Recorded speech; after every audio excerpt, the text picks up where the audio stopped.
रहमतुल्लाह ताला अलैह हज़रत मुआज़ इब्न जबल रदी अल्लाह ताला अन्हु के पास बैठा करते थे। फरमाते हैं उनसे जो प्यार बढ़ा तो फिर मेरा मुसल्ले से भी बढ़ गया। ताबी हैं, फरमाते हैं सहाबी रसूल से मोहब्बत हुई तो जिक्र से भी हो गई, फिर दुरूद शरीफ से भी हो गई। मोहब्बत उनसे बढ़ी तो फिर अल्लाह ने मस्जिद का प्यार भी बढ़ा दिया।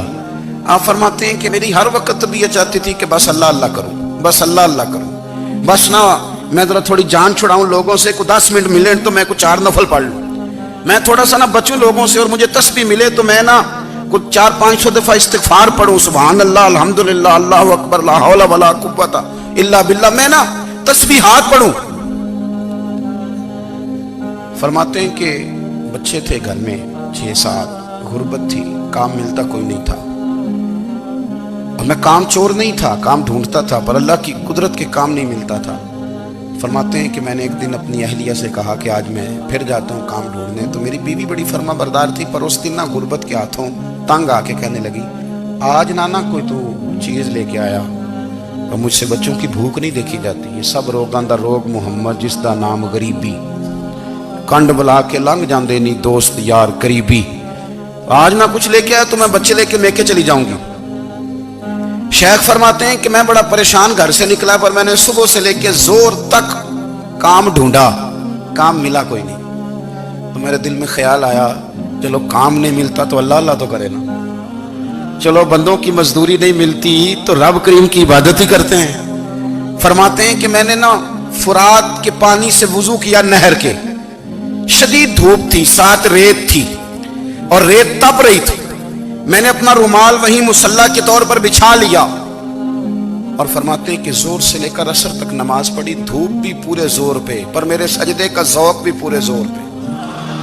फरमाते हैं सूरज भी चमक रहा है और रब की इबादत का ज़ौक़ भी पूरे जोर पे, मैं सजदा करूं तो फिर मेरा उठाने को जी ना चाहे। मेरे उस्ताद लिखा करते थे, ये उनका शेर है, वो कहा करते थे मुझे सोज दे, मुझे साज दे और मुझे नीम शब का न्याज दे, दमे सजदा खुद को मैं तोड़ दूं, मुझे ऐसा ज़ौक़ नमाज दे। और मैं तेरी बहार का फूल हूं, मैं खिला भी हूं तो तेरे लिए, मुझे मेरी शाख से तोड़ ले, मुझे अपनी जुल्फ का नाज दे।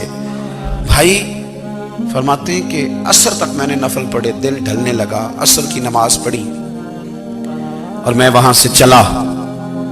अब मैं जब निकलने लगा तो दिल में ख्याल आया कि छोटी छोटी दीवारें हैं घर की, बगैर कुछ लिए जाऊंगा तो बीवी दूर से देखेगी तो शोर करेगी कि फिर खाली हाथ आ गया है।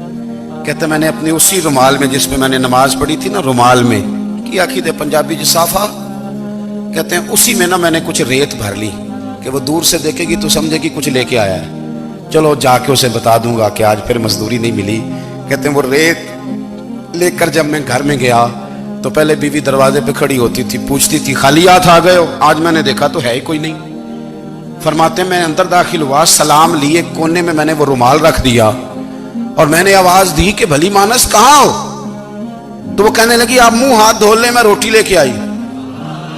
मैंने कहा रोटी कहां से आ गई, यहां तो कई दिनों के फाके, तो कई दिनों की गुर्बत है, यहां तो इस घर में तो फकीरी है। फरमाते हैं कि वो रोटी लेके आई और उस वक्त की जो मौजूदा नेमतें थी, समझ लें सलाद अचार हर चीज साथ लाई। मैंने कहा कि बच्चे कहाँ गए, कहने लगी वो खाना खा के खेलने गए, आप खाना खा लें आ जाते। खाना उसने चुन दिया। मैंने हैरत अंगेज लहजे में सारी नेमतें अपने दस्तरखान पे देख करके बीवी से पूछा ये कहां से आया खाना, बच्चों को तूने कहां से खाना खिलाया, ये सारा कुछ कैसा है। कहने लगी पता नहीं आज आप किस करीम की मजदूरी करने चले गए थे, पता नहीं किस करीम की, मेरे घर में तो इतनी नेमतें आई हैं कि मुझसे संभाली नहीं जा रही, इतना अनाज है, इतना गंदुम है, किस करीम के दरवाजे आज चले गए थे। ये कहते कहते वो उठी और उठ करके कहने लगी पहले बड़ा कुछ आया था, अब क्या ले आए हो। और जा करके ना उसने वो रेत वाला रुमाल खोला, कहने लगे मैं तो लेके आया था रेत, तो मेरे रब ने उसे भी सोने और हीरे बना दिया था। जब आपकी तवज्जो अल्लाह की जानी, मेरे नबी पाक सल्लल्लाहु ताला अलैहि वसल्लम ने फरमाया हर चीज अपने रब से मांग, हर चीज मांग, हर चीज मांग। या रसूलल्लाह क्या कुछ, मेरे महबूब ने फरमाया तेरे घर में नमक भी खत्म हो जाए तो वो भी अपने रब से मांगा कर, तो मांगना वो तुझे देगा, तो उसकी बारगाह में कशकोले तलब दराज तो करना। اور ترمذی شریف میں عجیب لفظ ہے، رسول کائنات نے فرمایا، رب کریم فرماتے ہیں جب میرا بندہ ہاتھ اٹھاتا ہے نا تو مجھے حیا آتی ہے کہ میں خالی کیسے لوٹا دوں اس کے۔ اتنے بڑے بادشاہ کی بارگاہ میں، او بھائی لوگوں سے عزتیں تلاش کرتے ہو تو وہ کیا تمہیں عزت دیں گے؟ وہ تو کل اچھا کہتے ہیں پرسوں برا کہنے لگ جاتے ہیں۔ لوگوں کے سامنے گڈ بک میں آنا چاہو گے تو وہ تو سویرے تمہارے بارے میں کچھ کہیں گے، شام کچھ اور کہیں گے۔ اپنی روحانی زندگی آباد کریں، اپنے مسلح کو وقت دیں، اور دنیا سے چھپ کر اس موبائل کو بند کر کے اور اپنے آپ سے بھی چھپ کے اور تنہا ہو کے چھپا کے سارا کچھ اپنے آنسو اپنے رب کی بارگاہ میں پیش کریں، اس کے حضور حاضری دیں۔ سنو نا ترمذی کی حدیث، اور اسے یاد رکھنا، نبی پاک علیہ السلام نے فرمایا اپنے دکھ لوگوں کے سامنے نہ بیان کرنا، سیٹھوں نوابوں کو نہ بتاتے پھرنا، دنیا داروں کے سامنے جا کے نہ رونا کہ میں تکلیف میں ہوں۔ فرمایا اگر دنیا داروں کو دکھ بتاؤ گے رب تمہیں کبھی غنی نہیں کرے گا۔